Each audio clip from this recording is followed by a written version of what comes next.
Prophet Daniel 3.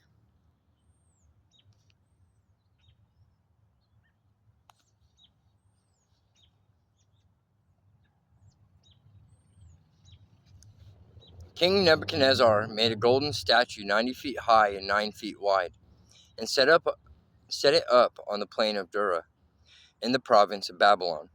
Then he sent messages to all the princes, governors, captains, judges, treasurers, counselors, sheriffs, and rulers of all the provinces of his empire, to come to the dedication of his statue. When they had all arrived and were standing before the monument, a herald shouted out, "O people of all nations and languages, this is the king's command. When the band strikes up, you are to fall flat on the ground to worship King Nebuchadnezzar's golden statue. Anyone who refuses to obey will immediately be thrown into a flaming furnace." So when the band began to play, everyone, whatever his nation, language, or religion, fell to the ground and worshipped the statue. But some officials went to the king and accused some of the Jews of refusing to worship. "Your Majesty," they said to him, "you made a law that everyone must fall down and worship the golden statue when the band begins to play, and that anyone who refuses will be thrown into a flaming furnace.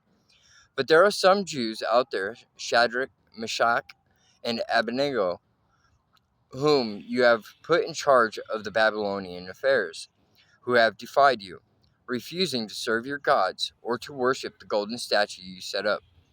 Then Nebuchadnezzar, in a terrible rage, ordered Shadrach, Meshach, and Abednego to be brought in before him.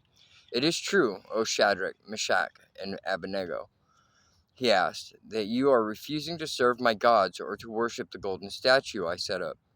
I'll give you one more chance. When the music plays, if you fall down and worship the statue, all will be well. But if you refuse, you will be thrown into a flaming furnace within the hour. And what God can deliver you out of my hands then?" Shadrach, Meshach, and Abednego replied, "O Nebuchadnezzar, we are not worried about what will happen to us. If we are thrown into the flaming furnace, our God is able to deliver us, and he will deliver us out of your hand, your Majesty. But if he doesn't, please understand, sir, that even then we will never, under any circumstance, serve your gods or worship the golden statue you have erected." Then Nebuchadnezzar was filled with fury, and his face became dark with anger at Shadrach, Meshach, and Abednego. He commanded that the furnace be heated up 7 times hotter than usual, and called for some of the strongest men of his army to bind Shadrach, Meshach, and Abednego, and throw them into the fire. So they bound them tight with ropes and threw them into the furnace, fully clothed, and because the king, in his anger, had demanded such a hot fire in the furnace, the flames leaped out and killed the soldiers as they threw them in. So Shadrach, Meshach, and Abednego fell down, bound into the roaring flames. But suddenly, as he was watching, Nebuchadnezzar jumped up in amazement and exclaimed to his advisers, "Didn't we throw 3 men into the furnace?" "Yes," they said, "we did indeed, your Majesty." "Well, look," Nebuchadnezzar shouted, "I see 4 men unbound walking around in the fire, and they aren't even hurt by the flames, and the 4th looks like a god." Then Nebuchadnezzar came as close as he could to the open door of the flaming furnace and yelled, "Shadrach, Meshach, and Abednego, servants of the Most High God, come out, come here." So they stepped out of the fire. Then the princes, governors, captains, and counselors crowded around them and saw that the fire hadn't touched them. Not a hair of their heads was singed. Their coats were unscorched, and they didn't even smell of smoke.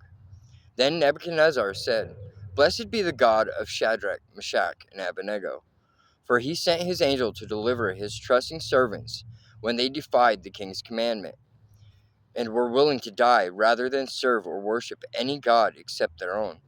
Therefore I make this decree, that any person of any nation, language, or religion who speaks a word against the God of Shadrach, Meshach, and Abednego shall be torn limb from limb, and his house knocked into a heap of rubble. For no other god can do what this one does."